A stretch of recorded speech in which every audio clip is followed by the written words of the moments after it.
Bonjour et bienvenue dans notre studio Dufour. Aujourd'hui, nous accueillons François-Xavier de Crécy, rédacteur en chef de Voile Magazine et Le Monde du Multicoque, ainsi que Nicolas Béranger, qui est donc directeur commercial chez Dufour. Oui.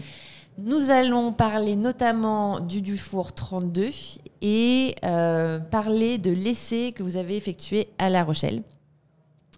Donc François-Xavier, comment se passent les essais en règle générale? Quels sont vos critères pour noter? Bonjour Amélie, bonjour à tous.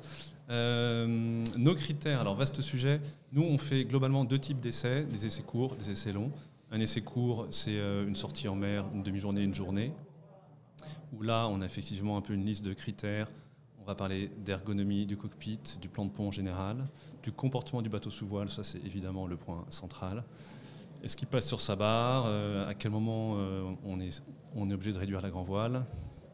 Est-ce que la barre est sensible? Est-ce que la barre est agréable? On a toute une suite de points autour de ça. Et puis ensuite, l'intérieur, le confort, la vie à bord. Et précisément ces points-là vont être davantage approfondis quand on fait un essai long, ce qu'on appelle les 100 000 à bord, où on part minimum 3 jours. Donc je pense que c'est Voile Magazine, on est encore les seuls à faire ça, c'est dans la tradition du journal. Et là, c'est des essais où on vit à bord, c'est une mini-croisière en fait, qui permettent de faire vraiment les choses. On prépare vraiment le dîner à bord, on dort à bord, on se lave à bord, on vit quoi. Voilà, donc c'est comme ça qu'on fonctionne. Et pour revenir sur cet essai récent du Dufour 32, c'est encore un cadre un peu différent parce que c'est le cadre du voilier de l'année, qui est l'élection du voilier de l'année. Donc ça se passe chaque année à la fin du Grand Pavois à La Rochelle.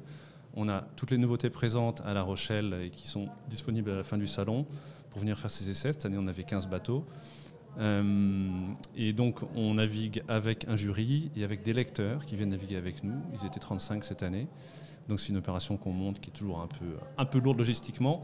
Mais pendant 2 jours, on fait des rotations comme ça de quelques heures où les journalistes, le jury et les lecteurs tournent sur les bateaux avec les gens des chantiers. Cette année, par exemple, avec Nicolas.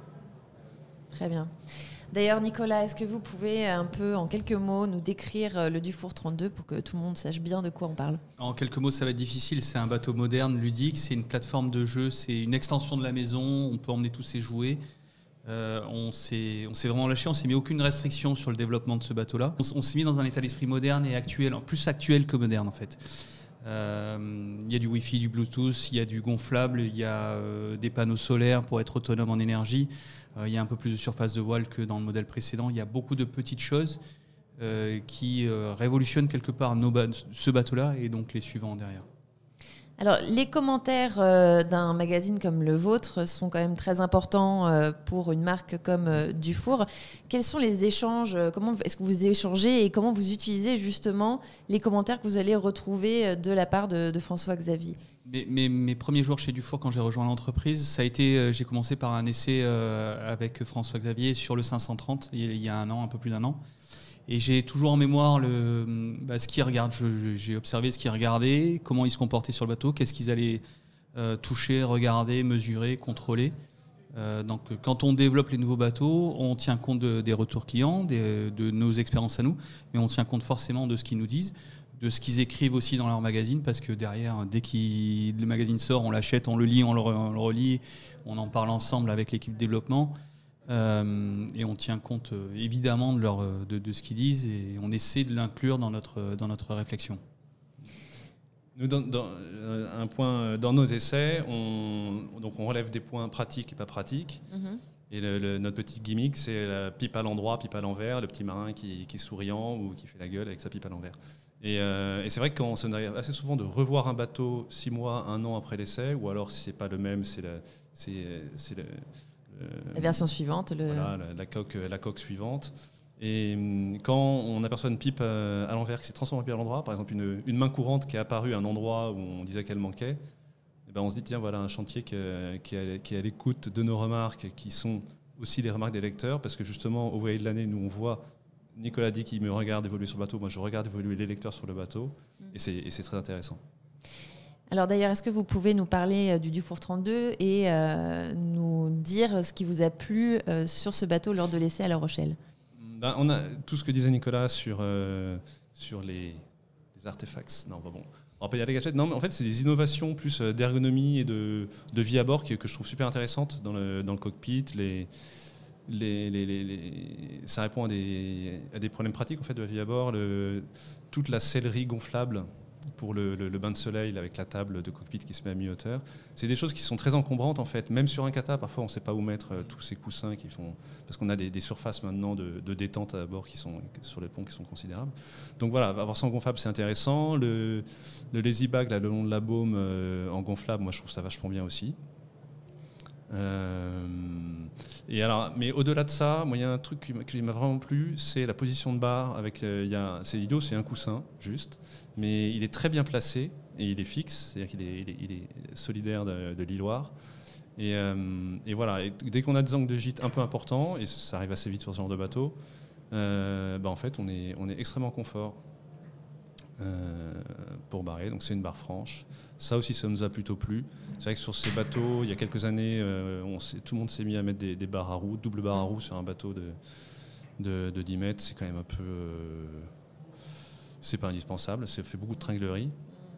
Et là, avoir une barre franche sur ce bateau-là, on trouve que c'est une bonne idée.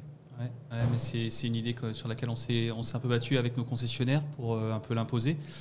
Mais c'est vrai qu'au début, on a fait face à des gens qui nous ont dit non, il n'est pas question de mettre des barres à roues, vous êtes fous. De mettre une barre franche, vous êtes fous, il nous faut des barres à roues. Et nous, on a tenu bon, on a dit si, on pense que nos utilisateurs savent naviguer, ils veulent prendre du plaisir à naviguer, ils veulent prendre du plaisir à barrer. Donc avec une barre franche, on a plus de réactivité, on a mis qu'un seul safran au lieu de 2, donc on a encore plus de réponse du bateau dans la barre. On a envie de s'adresser à des gens qui naviguent vraiment. C'est la façon dont on les reconnaît. En fait, ce qui est intéressant dans ce bateau, ce qui est intéressant dans les bateaux en général, je trouve, c'est parce que surtout dans un chantier de grande production comme Dufour, y a du marketing, il y a des topos marketing, et il y a aussi des modes ou des idées. Et en fait, ce qui est intéressant, c'est quand un bateau commence à être fait avec des convictions. Il va falloir évidemment convaincre les gens, mais c'est des bateaux qui ont plus de personnalité. Alors, vous connaissez la marque Dufour depuis plusieurs années. Vous avez vu évoluer la marque. Est-ce que pour vous, le Dufour 32 garde un peu l'âme Dufour ? Justement, peut-être qu'il y revient. Ce que disait Nicolas sur la barre franche. On a en tête des modèles il y a quelques années. Bon, il y a eu le Dufour 34 qui a vraiment marqué son époque. Et Dufour, c'est ça. C'est depuis longtemps, depuis l'arpège et tout. C'est des bateaux marins, quoi. D'ailleurs, l'arpège à peu près la même taille. Donc marin, alors il faut peut-être qu'on l'essaye un peu plus longtemps pour voir comment il se comporte dans la brise, etc. Mais dans l'ergonomie, dans l'esprit, dans le plan de pont, il est tout à fait dans cette tradition-là. Nicolas, est-ce que ce nouveau modèle s'inscrit dans l'évolution que l'on a pu constater ces dernières années avec l'arrivée du 530, du 470 et du 61 ? Alors c'est de la rupture dans la continuité, j'ai envie de dire. Oui, c'est l'évolution naturelle de la marque, de Dufour. On se met sur des bateaux plus modernes, des formes de coques plus modernes, une version performance, comme sur le 530 et le 470, qui ne sont pas que du marketing.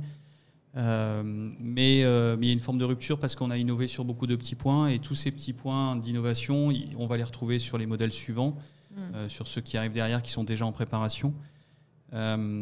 C'est un autre, pas un redémarrage. Il y a eu un redémarrage avec le 530, mais il y a une impulsion supplémentaire avec le 32 qui nous sert vraiment de bateau laboratoire. On s'est testé aussi avec l'équipe de développement, puisqu'avec Romain Lucas, qui est le directeur du développement, on est arrivé en même temps chez Dufour, et on a tous les deux, avec nos équipes, on est des gens qui naviguons, on a un lourd passé de navigants derrière, et ce qu'on veut, c'est encore, je l'ai dit tout à l'heure, mais je le redis à longueur de journée, et j'adore le dire, on veut naviguer avec nos bateaux, on veut naviguer à la voile avec nos bateaux, et on veut que les gens prennent du plaisir à naviguer avec nos bateaux. Donc c'est ça qu'on garde en tête, et c'est ça qui va continuer à évoluer chez Dufour et à faire c'est exactement l'ADN de Dufour, l'histoire qui est de Dufour, hein. Ça a démarré avec l'arpège. On a tous en tête le P45 aussi, on a tous en tête des bateaux performants. Ce mot performance, il résonne avec le mot Dufour. Et le 32, il est dans la continuité, il est performant parce que quand je navigue dans la baie de La Rochelle, j'ai réussi à aller plus vite que les bateaux plus gros, et ça c'est pour moi un grand plaisir. Oui, c'est dans la continuité, mais ça accélère en fait, accélère le changement. Très bien. Alors il me semble qu'on a un scoop. François Xavier. Surprise. Je vais peut-être parler de ce qui s'est passé justement de l'élection du voilier de l'année. la remise des prix vient juste d'avoir lieu. Et en fait, le Dufour 32, c'est vrai qu'il a beaucoup plu avec toutes ces innovations qui sont un peu connectées justement je trouve, à une évolution sociétale avec sa façon de naviguer en famille, avec tous les jouets, qui en est pour tout le monde. Oui. Ça, on a trouvé ça pas mal. Et en fait, ces innovations, nous, on a voulu les récompenser à travers un nouveau prix. J'ai parlé tout à l'heure des trucs des pipes à l'endroit, pipes à l'envers. Et donc là, quand il y a beaucoup de pipes à l'endroit, on s'est dit ça fait une pipe en or. Et donc, c'est la pipe en or pour toutes ces innovations et tous ces équipements innovants. C'est pour le Dufour 32. Génial. Vous voyez, de l'année 2022. Super nouvelle, merci. Super. C'est grâce à vous, en fait. Beau travail. Non, puis ça répond aussi le fait que moi, je pense que pour un chantier comme Dufour et pour une gamme comme la vôtre, c'est hyper important de soigner son entrée de gamme. Parce que c'est là qu'on va avoir de nouveaux entrants dans la gamme et dans le nautisme. Et en plus, en ce moment, il y a quand même pas mal de nouveaux pratiquants. Énormément. Et c'est hyper important d'avoir des bateaux qui leur parlent, qui les intimident pas trop, sur lesquels ils aient envie de jouer, tout simplement. Ouais. C'est le but de ce bateau, c'est le plaisir et jouer, beaucoup jouer. Ouais, très beau mot de la fin. Merci beaucoup, merci François-Xavier merci, et Amélie. merci Nicolas. Merci pour cette bonne nouvelle. Et surtout merci pour la bonne nouvelle.